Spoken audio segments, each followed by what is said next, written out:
कैसे हैं आप सब। आप सभी का आपके अपनी YouTube channel sociology with Sangeeta में मैं संगीता स्वागत करती हूं। और इस चैनल के माध्यम से हम लोग सोशियोलॉजी के कम्पिटिटिव एग्जाम की प्रिपरेशन करते हैं, चाहे वो हमारा UGC net, UP PGT, Jharkhand ladies supervisor या आपका सोशियोलॉजी से रिलेटेड कोई भी टॉपिक हो तो उसे हम लोग कवर करते हैं। तो आज के क्लास में हम लोग डिस्कस करेंगे झारखंड लेडीज सुपरवाइजर के अंतर्गत जो हम लोग को समाजशास्त्री पढ़ना है, इमाइल दुर्कैम जी, उनकी थ्योरी के संदर्भ में उनके इम्पोर्टेंट थ्योरी, उनके बुक्स को हम लोग देखेंगे।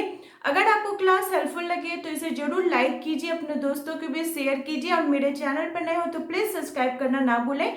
और एक बात, मैं जो फैक्ट बता रही हूँ, जो बोर्ड पे दिखाऊंगी या फिर जो बोलूँगी, उसको आप लोग अपना हैंड रिटन नोट्स भी बनाते चले। और आज का क्लास हम लोग थ्योरी बेसिस करेंगे और कल मॉर्निंग में हम लोग 8 AM में जो क्लास आएगी उसमें इमाइल दुर्कैम जी से ही रिलेटेड MCQ को कवर करेंगे। तो चलिए क्लास को स्टार्ट करते हैं। देखिए आज का हमारा टॉपिक क्या है, हम लोग पढ़ेंगे इमाइल दुर्कैम जी के संदर्भ में इनकी थ्योरी, इनके इम्पोर्टेंट बुक्स को देखेंगे। तो सबसे पहले किन्हीं की भी थ्योरी जानने से पहले उनकी जन्म मृत्यु की हम लोग तिथि जरूर देख लेंगे और उनकी बुक से रिलेटेड भी जानकारी जरूर हासिल करेंगे। तो इमाइल दुर्कैम जी का जन्म हुआ था 15 अप्रैल 1858 को फ्रांस के एपिलन नामक नगर में, जो कि एक पहाड़ी इलाका था। और इनकी मृत्यु हुई थी 15 नवंबर 1917 फ्रांस के पेरिस में हुई थी इनकी मृत्यु। ये एक फ्रांसीसी समाजशास्त्री हैं और ये यहूदी परिवार से बिलोंग करते थे। तो इनकी जो थ्योरी है इसको जानने से पहले मैं ये बताना चाहूंगी कि इमाइल दुर्कैम जी को अगस्त कॉम्ट जी का वास्तविक और बौद्धिक उत्तराधिकारी माना जाता है, क्योंकि अगस्त कॉम्ट जी ने जब समाजशास्त्र की स्थापना की तो उनकी नीति को, उनके विषय को और आगे बढ़ाने का जो काम है, मूलभूत काम है, वो किनके द्वारा किया गया, तो इमाइल दुर्कैम जी के द्वारा किया गया। इन्हीं की थ्योरी के माध्यम से हम लोग और ज़्यादा इसके संदर्भ में पढ़ते हैं। और इमाइल दुर्कैम जी साइमन मॉन्टेस्क्यू महोदय का भी इनके ऊपर बहुत ही ज़्यादा प्रभाव रहा था और साथ ही साथ ये समाजशास्त्र विषय के प्रथम प्रोफेसर भी थे, फर्स्ट प्रोफेसर थे ये। आप इसको भी याद रखिएगा, ये फर्स्ट प्रोफेसर थे। यानी हम कह सकते हैं कि ये एकाडमिक समाजशास्त्री में जो सबसे पहला नाम आता है वो किनका आता है, तो इमाइल दुर्कैम जी का आता है। और साथ ही साथ इन्होंने एनी सोशियोलॉजिक पत्रिका नामक जो पत्रिका थी उसका संपादन भी किया था। तो क्वेश्चन आपसे ये पूछ सकता है कि एनी सोशियोलॉजिक पत्रिका किनके द्वारा संपादन की गई थी, तो ये इमाइल दुर्कैम जी के द्वारा की गई थी। और ये अगस्त कॉम्ट जी, हर्बर्ट स्पेंसर की तरह समाज को प्रत्यक्षवादी विज्ञान मानते थे। यानी प्रत्यक्षवादी लोग कौन होते हैं, जो सामने रहकर किसी चीज को, किसी फैक्ट को वैज्ञानिक तौर पर अध्ययन करते हैं, तो उसको प्रत्यक्षवादी बोला जाता है। तो उसी के ये प्रवर्तक भी थे। अब हम लोग इनकी थ्योरी और इनके बुक्स को देखते हैं जो इनके रिलेटेड है, जिसमें इन्होंने अपने इम्पोर्टेंट सिद्धांतों को दिया था। तो इमाइल दुर्कैम जी ने मेनली 4 सिद्धांत दिए थे।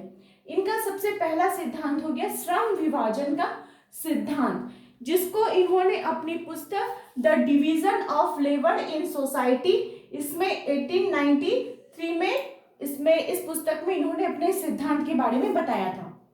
नेक्स्ट इनकी जो थ्योरी है वो है सामाजिक तथ्यों की अवधारणा, यानी सोशल फैक्ट्स के संदर्भ में इन्होंने अपनी पुस्तक the rules of sociological method 1895 में दी थी। थर्ड इनकी थ्योरी है आत्महत्या का सिद्धांत, जो कि इनकी फ्रेंच भाषा में लिखी पुस्तक ली सुसाइड का इंग्लिश में उन्होंने जब अनुवाद किया गया था तो वो द सुसाइड नाम से प्रकाशित हुई थी। कब? 1897 में। फोर्थ इनकी थ्योरी है धर्म का प्रारंभिक स्वरूप के बारे में ये बात करते हैं अपनी पुस्तक the elementary forms of religious life 1912 में। मेनली आपको एग्जाम में इन्हीं 4 बुक से रिलेटेड और इन्हीं 4 अवधारणाओं से ही आपको क्वेश्चन पूछा जाएगा, इसके बाहर कुछ भी नहीं पूछा जाएगा। लेकिन अगर इनकी पुस्तकों के और संदर्भ में बात की जाए तो जब इनके 1917 में इनकी मृत्यु हो गई, तो इनकी मृत्यु के बाद इनकी जो पत्नी थी लुइस ड्रेफ्स, उन्होंने अपनी अलग अलग पुस्तकें लिखी। इन्हीं की पुस्तकों को लिखा हुए वे पुस्तकें थी सोशियोलॉजी ऑफ एजुकेशन 1922 में, सोशियोलॉजी ऑफ फिलॉसफी 1924 में, मॉडल एजुकेशन 1925 में, और लुइस ड्रेफ्स की मृत्यु के बाद यानी उनकी पत्नी की मृत्यु के बाद भी कुछ पुस्तकें प्रकाशित हुई थी, जैसे द सोशियोलॉजी 1928 में, the evolution of pedagogical in France 1938 में, लिक्स द सोशियोलॉजी 1850 में, और प्रेगमेटिज्म एंड सोशियोलॉजी 1955 में, मॉन्टेस्क्यू एंड रूसो 1953 में। लेकिन मेनली आपको ये सब चीज़ को याद रखना जरूरी नहीं है, आपको सिर्फ यही 4 पुस्तकों के नाम और ये 4 थ्योरी के नाम को जानना इम्पॉर्टेंट हो जाएगा। अब हम लोग क्या करते हैं, एक एक करके इनके सिद्धांत को लेते हैं और उसे समझने का कोशिश करते हैं। आप लोग अपना नोट्स बनाते चलिए। तो सबसे पहले हम जिस सिद्धांत के बारे में पढ़ेंगे वो है श्रम विभाजन का सिद्धांत। श्रम विभाजन का सिद्धांत, ये सिद्धांत इन्होंने अपनी पुस्तक किसमें दिया था, तो ये सिद्धांत इन्होंने दिया था अपनी पुस्तक the division of labour in society में 1893 में, जो कि इनका शोध का विषय भी था। यानी जब ये पीएचडी कर रहे थे तो इन्होंने इसी टॉपिक को लिया था अपने पीएचडी के टॉपिक में। तो इसमें ये श्रम का प्रकारवादी सिद्धांत को देते हैं और देने के बाद ये श्रम का विभाजन क्या बताते हैं कि लोगों का व्यवसाय, जो व्यक्ति जिस प्रकार के उसके अंदर गुण है उस हिसाब से उसका श्रम का विभाजन होगा। और इसके लिए वे बताते इतिहास से ही वो जोड़ते आए हैं। आप हिस्ट्री को उठा लीजिए और उठाने के बाद कोई भी आप काल निकालिएगा तो उसमें आपको श्रम विभाजन ना हो ऐसा देखने को नहीं मिलेगा। हर एक काल में आपको श्रम विभाजन देखने को मिलेगा। और श्रम का जो विभाजन होता था वो लोगों की योग्यता के अनुसार होता था। तो सबसे पहले इन्होंने 2 प्रकार के समाज के बारे में बात की, एक यांत्रिक समाज और एक सावयवी समाज। तो जो यांत्रिक समाज था वो सरल समाज होता था, उसमें जो श्रम विभाजन का जो मेन उद्देश्य था या मेन उसका जो विशेषता था ये था कि कोई परिवार, उसमें परिवार कोई है तो उसमें जो श्रम का विभाजन होगा, यानी सरल समाज में आप बोल सकते हैं आदिवासी समाज इसके अंतर्गत आ जाएंगे, कबीला समाज आ जाएंगे। तो इसमें जो श्रम का विभाजन होता था वो लोगों की आयु के अनुसार होता था, उनके लिंग के अनुसार होता था कि अगर कोई हार्ड काम है तो उसको पुरुष करेंगे और कोई इजी काम है जैसे वो कौन करेगी, महिलाएं करेंगी। फिर जो जिस उम्र का होगा उस हिसाब से काम का बंटवारा किया जाता था। और परिवार के जो मुखिया होते थे उनके ऊपर ये जिम्मेदारी रहती थी कि वो अपने परिवार का भरण पोषण करेंगे। ये भौतिकवादी व्यवस्था के अंतर्गत आता था। लेकिन जब सावयवी समाज आया, सावयवी समाज के अंतर्गत, सावयवी एकता के अंतर्गत क्या हुआ कि लोगों की जनसंख्या बढ़ी। जनसंख्या बढ़ने के बाद क्या हो गया कि जो परिवार का मुखिया था उसका तो ये नैतिक दायित्व बन जाता है ना कि मेरे परिवार के जो सदस्य हैं उसका अच्छा से भरण पोषण कैसा हो। तो इसके लिए जैसी जिसकी योग्यता थी उस हिसाब से श्रम का विभाजन होने लगा। तो फिर क्या हो गया, श्रम का बंटवारा हो गया। इन्होंने इसी अपनी थ्योरी को इन्होंने अपनी पुस्तक द डिवीजन ऑफ लेबर में बात किया है कि व्यवसाय में विभेदीकरण करने के फलस्वरूप श्रम का विभाजन होता है। किसमें, व्यवसाय में अगर विभेदीकरण होगा, लोग की योग्यता में विभेदीकरण होगा तो श्रम का विभाजन समाज के अंतर्गत हमें देखने को मिलेगा। और ये जो श्रम विभाजन का जो इनका सिद्धांत था ना इमैनुअल कांट जी का, ये सिद्धांत उन्होंने एडम स्मिथ से लिया था। क्योंकि उन्होंने एडम स्मिथ में अपनी पुस्तक द वेल्थ ऑफ नेशन में सबसे पहले श्रम विभाजन के संदर्भ में वे ऑलरेडी बात कर दिए थे। तो देखिए हम लोग क्या समझे कि व्यवसाय में अगर विभेदीकरण होगा तो श्रम विभाजन होगा, लोग की आयु उनके योग्यता के अनुसार श्रम विभाजन होगा, और जो जिस प्रकार का कर्म करेगा उसको उस हिसाब से व्यक्ति को सजा दी जाएगी। ये सब चीज कहाँ होता था, तो श्रम विभाजन के अंतर्गत हमें देखने को मिलता था।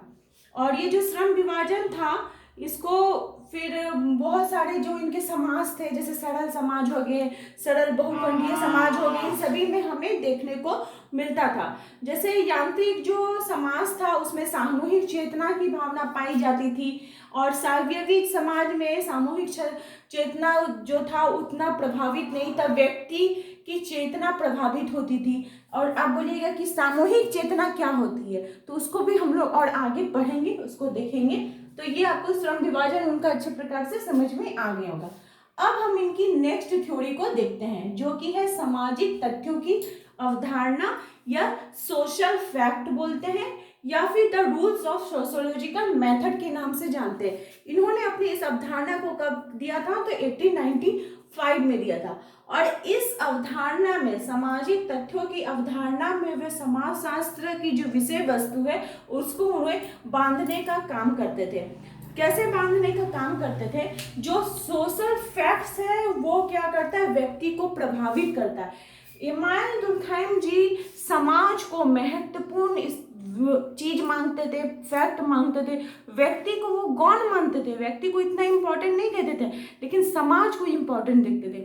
जैसे देखिए, सोशल फैक्ट के अंतर्गत वे फिर दो प्रकार के फैक्ट बताते हैं। सामाजिक जो उन्होंने अपना रूल्स ऑफ सोशियोलॉजिकल मेथड बताया था उसके अंतर्गत वे दो प्रकार के बताए हैं। तो वो मेन क्या बताते हैं कि इस समाज का जो उन्नति हो रहा है उसका जो मूल आधार है वो टोटम पर आधारित है। अब आप बोलिएगा टोटम क्या होता है, तो उन्होंने जब अपने सोशल फैक्ट्स बताए तो इसके अंतर्गत वे दो चीज बताते हैं कि हमारा जो समाज है, हमारा जो धर्म है, ये दो प्रकार से प्रभावित होता है। एक तो टोटम के आधार पर, एक टैबू के आधार पर।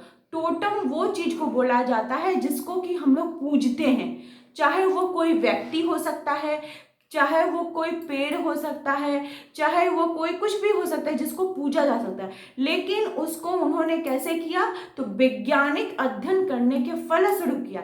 जैसे वे एग्जाम्पल देकर बताते हैं कि कोई व्यक्ति था, आदिकाल का बात किया जा रहा है कि कोई एक व्यक्ति था, तो उसने तुलसी को देखा कि जो तुलसी है या नीम का पेड़ है या पीपल का पेड़ है, ये बहुत ही औषधीय गुणों से युक्त है, तो इसका अगर संवर्धन किया जाए, इसको अगर फल फूल कर दे के इसको और बड़ा किया जाए तो लोगों के लिए ये हितकारी होगा। तो इसके लिए वो क्या किया कि तुलसी के पेड़ में जल चढ़ाया। वो डेली जल चढ़ा रहा है, तो उसका देखा देखी करके जो दूसरा व्यक्ति है वो आया, वो भी तुलसी में जल चढ़ाने लगा। तीसरा व्यक्ति आया, वो भी तुलसी में जल चढ़ाने लगा। ऐसे करते करते क्या हो गया, ये एक सामाजिक तथ्य बन गया, सोशल फैक्ट बन गया हमारे हिंदू समाज के लिए। आप हिंदू समाज के कोई भी ऐसा व्यक्ति हो, कोई भी ऐसा जाति का व्यक्ति हो जो तुलसी में जल नहीं चढ़ाता हो, सभी चढ़ाता है, लेकिन वो हमारे टोटम के अंतर्गत आ गया, यानी हमारे पूजनीय चीजों के अंतर्गत आ गया। और वे चीजें जो हमको निषेध किया जाता है, जैसे जाति के बाहर विवाह नहीं करना चाहिए, जाति के विरोध कोई काम नहीं करना चाहिए, तो वो सब किसके अंतर्गत आ जाएंगे, टैबू के अंतर्गत आ जाएंगे। अब मान लीजिए जो पहला व्यक्ति तुलसी को जल चढ़ाया था, उसको अगर वो बोले कि नहीं अब हम नहीं चढ़ाएंगे तुलसी में जल, मेरा काम हो गया, हम नहीं करेंगे, तो क्या समाज उसको मान्यता देगा? नहीं देगा। समाज उसको दंडित करेगा, बोलेगा कि नहीं ये सोशल फैक्ट बन गया है, इसको हम अब नहीं छोड़ने वाले, यही हम लोग का रहेगा। तो यही सोशल फैक्ट की बात वे अपने थ्योरी में किए थे और इसका उन्होंने अध्ययन भी किया था। और फिर उनकी जो नेक्स्ट थ्योरी है वो हो जाएगी आत्महत्या का सिद्धांत। आत्महत्या का सिद्धांत इनकी पुस्तक द सुसाइड यानी 1897 में आई थी। इसके अंतर्गत वे 4 प्रकार के आत्महत्या के बारे में बात करते हैं। कितने प्रकार के? तो 4 प्रकार के, आप लोग नोट कर लीजिए। सबसे पहला है अहमवादी आत्महत्या, दूसरा है परार्थवादी आत्महत्या, तीसरा है आदर्श या प्रतिमानहीनता, और चौथा है भाग्यवादी आत्महत्या। 4 प्रकार के आत्महत्या के बारे में कौन बताते हैं? इमानुएल दुर्कheim जी बताते हैं। कौन कौन से हैं? अहमवादी आत्महत्या, तो नाम से ही पता चल रहा है कि इसमें जब व्यक्ति के ईगो में हर्ट होता है तो वो क्या करता है, आत्महत्या कर लेता है। तो आत्महत्या में का जो परिभाषा है वो देते हुए बताते हैं कि इसमें जो व्यक्ति है वो जानता है कि हम ऐसा कर्म करेंगे तो मेरे शरीर को हानि पहुंचेगी, मेरा शरीर को क्षति पहुंचेगी, फिर भी वो जानबूझ के वो काम करता है। जैसे देखिए इमानुएल दुर्कheim जी ने जो मेन फैक्ट बताया है, जो मेन हीरो बताया है, जिसको किसको बताया है, तो समाज को बताया है कि समाज से बाहर व्यक्ति कोई भी काम नहीं कर सकता है। और व्यक्ति को वे गौण बताते हैं, व्यक्ति को इतना इंपॉर्टेंस सिर्फ नहीं देते, वो समाज को ही इंपॉर्टेंट देखते हैं। तो अहमवादी आत्महत्या के अंतर्गत इमानुएल दुर्कheim जी बताते हैं कि जैसे समाज हमारा महत्वपूर्ण वस्तु हो गया, हमारा महत्वपूर्ण हमारा हीरो बन गया, तो इसमें जो व्यक्ति, मान लीजिए किसी व्यक्ति का शादी नहीं हुआ, वो अविवाहित है या किसी कारणवश उसका तलाक हो गया है, तो वो क्या करता है, समाज में उस प्रकार से मिल नहीं पाता है, लोगों के साथ वो उस तरह से उठ बैठ नहीं पाता है। तो किसी कारणवश उसके अगर ईगो में हर्ट हो जाता है तो वो फिर क्या करता है, आत्महत्या कर लेता है। जब उसके अहम के ऊपर प्रेशर पड़ेगा, उसके अहम को हानि पहुंचेगी, उसके मान सम्मान को हानि पहुंचेगी, तो वो आत्महत्या कर लेता है। ये इन्होंने अपने अहमवादी आत्महत्या के बारे में बताया। सेकंड उन्होंने जो आत्महत्या बताई थी वो परार्थवादी आत्महत्या।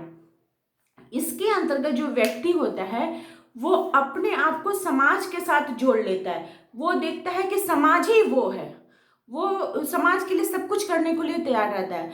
इसका आप उदाहरण समझ सकते हैं सैनिक से, कि देश की रक्षा को, अगर देश को कोई हानि पहुंचे तो उसको लगता है कि उसको ही हानि पहुंचे, इसके लिए वो अपना जान भी दे सकता है। फिर जैसे सती प्रथा था, तो सती प्रथा में जो स्त्रियां सती होती थी वो समाज को इतना महत्वपूर्ण कर देती थी और स्वयं को इतना गौण मान लेती थी कि उनको लगता था कि अगर वो सती हो जाएंगी तो वो समाज के लिए बेटर साबित हो गया। तो ये सब हो जाता परार्थ, मैंने दूसरे के लाभ के लिए जो आत्महत्या किया जाए वो परार्थवादी आत्महत्या के अंतर्गत आ जाएगा। तीसरा जो है वो था आपका आदर्श या प्रतिमानहीनता। आदर्श या प्रतिमानहीनता के अंतर्गत जैसे होता है ना कि किसी को बहुत दहेज के लिए प्रताड़ना किया जाए तो जो आत्महत्या की जाती है, मतलब इस टाइप का जो आत्महत्या होता है उसको आदर्श आत्महत्या के अंतर्गत रखा जाता है।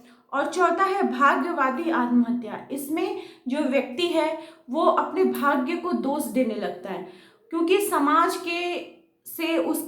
से उसके ऊपर या परिवार से उसके ऊपर इतना ज़्यादा प्रेशर पड़ता है कि वो अपने भाग्य को दोष देने लगता है। जैसे अगर कोई निसंतान व्यक्ति है, कोई औरत है, तो उसको समाज से इतना प्रेशर मिलता है, वो सोचने लगता है कि मेरा तो बच्चा नहीं हुआ तो मैं समाज के लिए लायक नहीं हूँ, मैं अच्छी नहीं हूँ, तो इसके लिए जो आत्महत्या कर लेगा तो उसको क्या कहा जाता है, भाग्यवादी आत्महत्या। ये 4 प्रकार के आत्महत्या का वर्णन किनके द्वारा किया गया था, कि इमानुएल दुर्कheim जी के द्वारा किया गया था।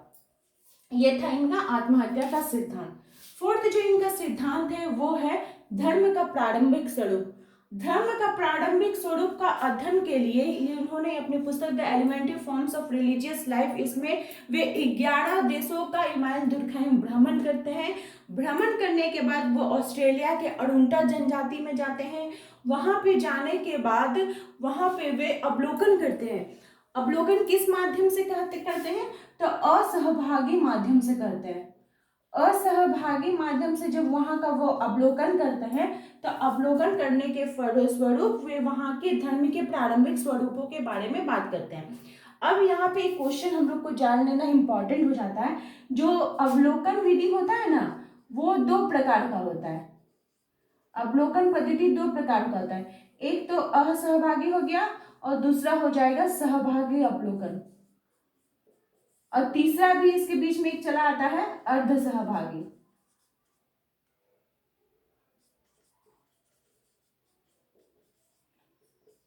सहभागी अवलोकन वो होता है जिसमें जो व्यक्ति होता है वो स्वयं वहां पे प्रेजेंट रह के सब चीजों को देखता है, वो हो जाएगा प्रत्यक्ष अवलोकन करता है, वो सहभागी अवलोकन हो गया। असहभागी अवलोकन में वे वहां पर जाकर कोई पुस्तकों का हेल्प लेगा, किसी से सुनेगा, खुद भी कुछ दिन के लिए रहेगा, तो वो असहभागी अवलोकन हो गया। और इन दोनों का जो मिक्स रूप हो जाएगा वो अर्ध सहभागी अवलोकन हो गया। तो इमानुएल दुर्कheim जी ने अरुंटा जनजाति का, कौन से, ऑस्ट्रेलिया के जो अरुंटा जनजाति का वे अध्ययन किए थे, किस माध्यम से किए थे, तो असहभागी अवलोकन के माध्यम से वे धर्म के प्रारंभिक स्वरूपों के बारे में वे बात करते हैं। इसके बाद ही वे फिर टोटम, टेबू, ये सब के संदर्भ में वे बात किए थे। तो आई होप आप लोगों को इमानुएल दुर्कheim जी की चारों थ्योरी अच्छे प्रकार से समझ में आ गई होगी। इसी प्रकार से आप मेरे चैनल के साथ बने रहिए। कल के मॉर्निंग के क्लास में हम लोग इनसे रिलेटेड ही एमसीक्यू को कवर करेंगे। मेरे चैनल के साथ बने रहने के लिए आप सभी का थैंक यू।